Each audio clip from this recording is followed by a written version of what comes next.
வணக்கம் நண்பர்கள். நம்ம இந்த வீடியோவில் எதை பற்றி பார்க்க போகிறோம்னா 2024 மக்கள் காண தவறிய சிறந்த தமிழ் திரைப்படங்களை பற்றி அந்த வீடியோவில் பார்க்க போகிறோம். வாங்க வீடியோக்குள்ளே போகலாம். நான் தான்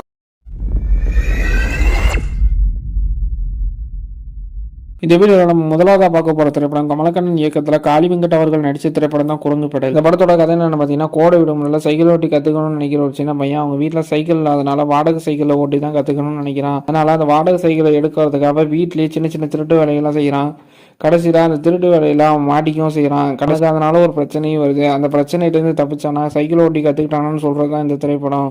இந்த திரைப்படம் அமேசான் பிரைமில் இருக்குது. பார்க்காதவங்க கண்டிப்பாக பாருங்க. இந்த திரைப்படத்துக்கு அமேசான் பிரைமும் IMDbயும் 10க்கு 7.6 கொடுத்துருக்காங்க. டைம்ஸ் ஆஃப் இந்தியா இந்த திரைப்படத்துக்கு 5க்கு 3 கொடுத்துருக்காங்க. அடுத்ததாக பார்க்க போகிற திரைப்படம் ஆனந்த் ராம் அவர்கள் எழுதி இயக்கி நடித்த திரைப்படம் தான் நண்பன் ஒருவன் வந்த பிறகு. இந்த திரைப்படத்தில் வெங்கட் பிரபு, KPI பாலா, மதன் கௌரி இது மாதிரி பலர் நடிச்சிருக்காங்க. இந்த படத்தோட கதை என்னன்னு பார்த்தீங்கன்னா, இந்த திரைப்படத்தில் 90s கிட்ஸாக பிறந்த நம்ம ஹீரோ அவரோட வாழ்க்கையில் நடந்த கல்லூரி, காதல், வேலை நாட்கள் பற்றி சொல்கிற அவரோட லைஃப் ஹிஸ்ட்ரியை பற்றி சொல்கிற திரைப்படம் ஒருவன் வந்த பிறகு. திரைப்படத்துக்கு IMDb 3 கொடுத்துருக்காங்க. இந்த திரைப்படம் அமேசான் பிரைமில் இருக்கு. இந்த வீடியோவில் நம்ம அடுத்ததாக பார்க்க போகிற திரைப்படம் சுனில் தேவ் அவர்கள் இயக்கத்தில் SP சித்தார்த் அவர்கள் நடித்த திரைப்படம் தான் அதே முகம். இந்த திரைப்படத்தோட கதை என்னன்னு பார்த்தீங்கன்னா, தன் கல்யாணமான தன் மனைவிக்கு சர்ப்ரைஸ் கொடுக்கறதுக்காக ஹீரோ அவங்களுக்கு என்னென்ன பிடிக்கும் பிடிக்காதுன்னு தெரிஞ்சுக்கிறதுக்காக அவங்க ஃபோனில் ஒரு ஆப்பை இன்ஸ்டால் பண்ணுறாங்க. இன்ஸ்டால் பண்ணதுக்கப்புறம் அவங்களுக்கு என்னெல்லாம் நடக்குதுங்கிறத ஒரு கிரைம் த்ரில்லராக சொன்ன திரைப்படம் தான் அதே முகம். இந்த திரைப்படத்துக்கு அமேசான் பிரைமும் IMDbயும் 10க்கு 7 கொடுத்துருக்காங்க. டைம்ஸ் ஆஃப் இந்தியா இந்த திரைப்படத்துக்கு 5க்கு 2.5 கொடுத்துருக்காங்க. இந்த திரைப்படம் அமேசான் பிரைம்ல இருக்கு. அடுத்ததாக பார்க்க போற திரைப்படம் சுரேஷ் மாரி இயக்கத்தில் அட்டகத்தி தினேஷ், ஊர்வசி, மாறன் இவங்கெல்லாம் சேர்ந்து நடிச்ச படம் தான் ஜே பேபி. இந்த திரைப்படத்தோட கதை என்னன்னு பார்த்தீங்கன்னா, தன் மகன்களோட சண்டை போட்டு பிரிஞ்சு போன தன்னோட அம்மாவை 2 மகன்களும் போய் கண்டுபிடிச்சு கொண்டு வந்தாங்களா இல்லையாங்கிறத அந்த திரைப்படத்தில் சூப்பராக சொல்லியிருப்பாங்க. இந்த திரைப்படத்துக்கு அமேசான் பிரைமும் IMDbயும் 10க்கு 7.2, டைம்ஸ் ஆஃப் இந்தியா 5க்கு 2, ஃபிலிம் ஃபெஸ்டிவலில் 5க்கு 3 கொடுத்துருக்காங்க. இந்த திரைப்படம் அமேசான் பிரைமில் இருக்குது. பார்க்காதவங்க கண்டிப்பாக போய் பாருங்கள். இந்த வீடியோவில் நம்ம அடுத்ததாக பார்க்க போகிற திரைப்படம் B மணிவர்மன் இயக்கத்தில் தமன்குமார், MS பாஸ்கர், ஆடுகள நரேன் இவங்கெல்லாம் சேர்ந்து நடித்த திரைப்படம் தான் ஒரு நொடி. இந்த திரைப்படத்தோட கதை என்னென்னு பார்த்தீங்கன்னா, காலையில் 8 லட்சத்தோட கிளம்புற MS பாஸ்கர் அவர்கள் சாயந்தரம் ஆகிய வீட்டுக்கு வரலன்னு சொல்லி அவங்க மனைவி போலீஸ் ஸ்டேஷனில் கம்ப்ளைண்ட் கொடுக்குறாங்க. அதே நேரத்தில் யாருன்னே தெரியாத ஒரு பொண்ணை யாரோ ஒருத்தர் கொலை செய்ய அந்த கேஸும் நம்ம ஹீரோக்கள்கிட்ட வருது. ஹீரோ அவர்கள் இந்த 2 கேஸையும் கண்டுபிடிச்சாரா இல்லையான்னு சொல்கிற திரைப்படம் தான் இந்த ஒரு நொடி திரைப்படம். இந்த திரைப்படத்தை ரொம்ப சூப்பராகவே கிரைம் த்ரில்லர் சேனலில் ரொம்ப சூப்பராகவே எடுத்திருப்பாங்க.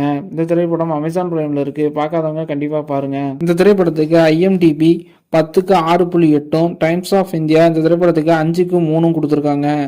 இந்த திரைப்படம் அமேசான் பிரைமில் இருக்கு. அடுத்ததாக பார்க்க போகிற திரைப்படம் ஜான் கெனடி அவர்கள் இயக்கத்தில் வெளிவந்த திரைப்படம் தான் பைரி. இந்த திரைப்படத்தோட கதை என்னன்னு பார்த்தீங்கன்னா, புறா பந்தயத்தை மையமாக வச்சு எடுத்திருப்பாங்க.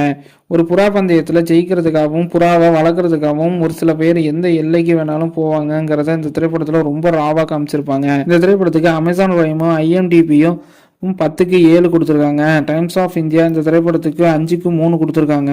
இந்த வீடியோவில் நம்ம கடைசியாக பார்க்க போகிற திரைப்படம் பாரி இளவழகன் அவர்கள் எழுதி இயக்கி நடித்த திரைப்படம் தான் ஜமா. இந்த திரைப்படத்தில் கதை என்னன்னு பார்த்தீங்கன்னா, தெருக்கூத்து கலைஞரோட வாழ்வியலை மையப்படுத்தி எடுத்த திரைப்படம் தான் இந்த திரைப்படம். நம்ம ஹீரோ அவர்களுக்கு அர்ஜுனர் வேடம் விட்டு நடிக்கணும்னு தான் ஆசை. ஆனால் அவங்களுக்கு திரௌபதி வேடம் தான் கிடைச்சிக்கிட்டு இருக்கு. அதே நேரத்தில் ஓனரோட பொண்ணு மேலே ஹீரோவுக்கு லவ்வும் வருது. கடைசியாக அவருக்கு லவ் பண்ண பொண்ணை கல்யாணம் பண்ணாரா, அர்ஜுனர் வேடம் அவர் போட்டாரா இல்லையான்னு சொல்றதா இந்த திரைப்படத்தோட கதை. இந்த திரைப்படத்துக்கு IMDb 10க்கு 8, டைம்ஸ் ஆஃப் இந்தியா இந்த திரைப்படத்துக்கு 5க்கு 2.5 கொடுத்துருக்காங்க. இவங்க ஸ்பெண்ட் பண்ணுவாங்களா அப்படிங்கிறது தெரியல. பட் ஆனால் சின்ன படங்களுக்கு இவங்க கண்டிப்பாக ஆடியன்ஸ் இன்னும் கொஞ்சம் எதனா ஒரு பயங்கரமான ஒரு சப்போர்ட் கொடுக்கலாம். ஏன்னா எண்ட் ஆஃப் த டே வந்து அவங்க தான் புலம்புறாங்க, மிஸ் பண்ணிட்டோமேன்றதும். இன்னொன்று, இப்போ நீங்கள் ஒரு மலையாள படங்களை பார்த்துட்டு அவங்க தான் எங்களை திட்டுறாங்க. ஏங்க மலையாளத்தில் இப்படி ஒரு படம் எடுக்கிறான், இதில் கன்னடத்தில் காந்தாரான்னு ஒரு படம் எடுக்கிறான், உங்ககிட்டலாம் கதையே இல்லையா, உங்களுக்குலாம் ஒரு ஸ்கில்லே இல்லையா, நீங்களாம் எடுக்க மாட்டீங்களான்னு திட்டுறது அவங்க தான் திட்டுறாங்க. உரிமையாக திட்டுறாங்களா? அப்போ நானும் உரிமையாக அவங்கள கேள்வி கேட்கலாம். ஏங்க நீங்கள் திட்டுறீங்கன்னு தானேங்க இப்படி ஒரு படம் எடுத்துகிட்டு அதை தேட்டரில் பார்க்காம ஓடியில் பார்த்து விஷ் பண்ணுறாங்க. ஹாப்பி. நான் விஷ் பண்ணும்போது அந்த வேர்டை ஆட் பண்ணாலே நமக்கு அப்படின்னு தியேட்டரில் மிஸ் பண்ணிட்டோம் ப்ரோ, எப்படி இதை மிஸ் பண்ணேன்னு தெரியல, நீங்கள் ப்ராப்பராக ப்ரொமோஷன் பண்ணியிருந்துக்கலாம் அப்படின்னு. அப்போ தான் ப்ரொமோஷன் காஸ்ட் இப்படி பக்கத்தில் நம்மளை பார்த்து சிரிக்கும். இவ்வளோ பண்ணியிருக்கோம், இவ்வளோ டேரக்டர்ஸ் பேசியிருக்காங்க.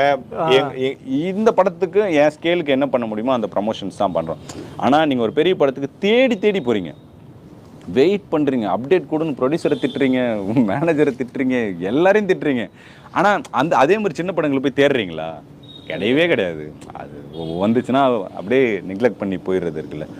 சும்மா ஒரு வாரம் இன்னைக்கு தமிழ் நியூ ட்ரெய்லர்ஸ் அப்படின்னு போட்டிங்கன்னா கூட யூடியூப்பில் ஒரு அந்த ட்ரெய்லராச்சும் பாருங்கள். ஏதோ ஒரு ட்ரெய்லர் உங்களை இம்ப்ரெஸ் பண்ணலாம். அந்த ஒரு படத்துக்கு நீங்கள் சப்போர்ட் பண்ணலாம். பட் அது இருக்குது இப்போ. ஏன்னா இப்போ நீங்கள் இப்போ எனக்கு ஆச்சரியமாக இருக்குது. இப்போ மஞ்சுமல் பாய்ஸ் அவ்வளோ ப்ரமோஷன்